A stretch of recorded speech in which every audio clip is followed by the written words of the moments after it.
Ja, det er som sagt, når klokken den bliver lige omkring 5:15, at der er sport. Men først så skal vi til Bahrain, der afviser at løslade den sultestrejkende danske statsborger Abdulhadi Al-Khawaja fra fængslet. Bahrains opposition demonstrerer fortsat med krav om løsladelse, men ifølge nyhedsbureauet i Bahrain BNA, så har det øverste retslige råd i landet afvist anmodningen fra Danmark om at løslade ham. En anmodning, der er kommet fra selveste udenrigsminister Villy Søvndal. Al-Khawaja er jo idømt livsvarigt fængsel for at kræve demokrati i Bahrain, og han er jo fortsat i yderste livsfare. Vi ser ham her på et af de seneste billeder, hvor han vejer omkring 50 kilo. Han har nu sultestrejket i 2 måneder. Baggrunden for den her fængsling har vi prøvet at danne os et overblik over. Den 14. februar 2011 demonstranter samles i Bahrains hovedstad Manama. De protesterer mod, at deres sunnimuslimske konge regerer over deres land, hvor flertallet er shia-muslimer. Men styret tolererer ingen protest og slår hårdt ned på demonstranterne. Blandt dem befinder dansk-bahraineren Al-Khawaja sig, kendt for sit utrættelige arbejde for ytringsfrihed og menneskerettigheder. He's criticizing the king sometimes.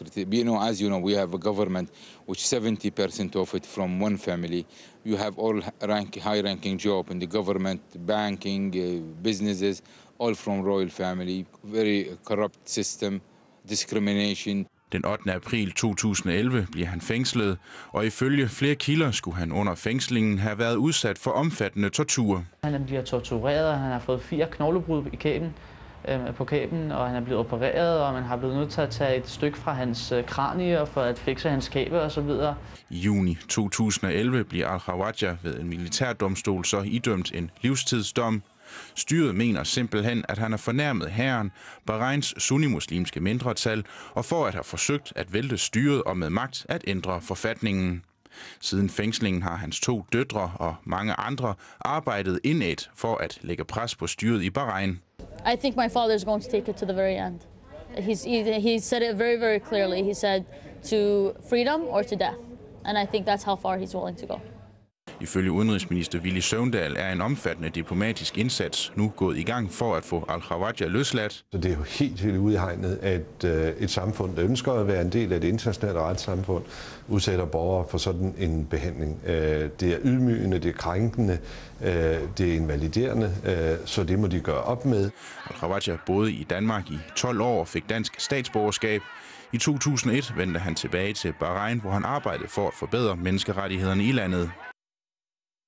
Enhedslisten opfordrer regeringen til at presse styret i Bahrain med den danske orden, som dronning Margrethe har givet til kong Al-Khalifa i Bahrain.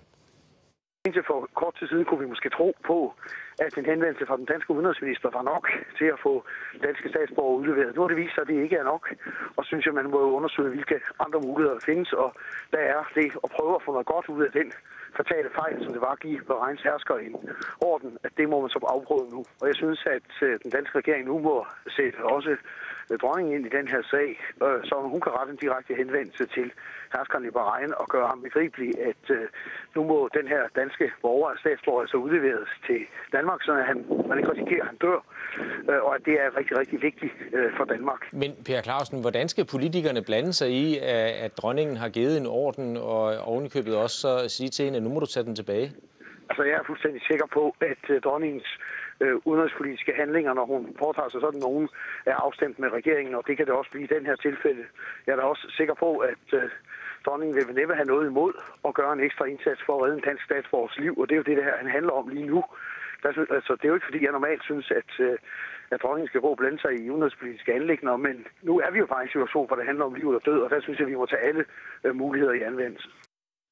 Står det til SF's formand Villy Søvndal, så vanker der 10 års smalkost her i Danmark inden for det offentlige. Og selvom vi på et tidspunkt skulle komme ud på den anden side af den økonomiske krise, ja, så betyder det ikke, at forbruget skal skrues op igen. For ifølge Søvndal, så er der ikke flere penge til det offentlige.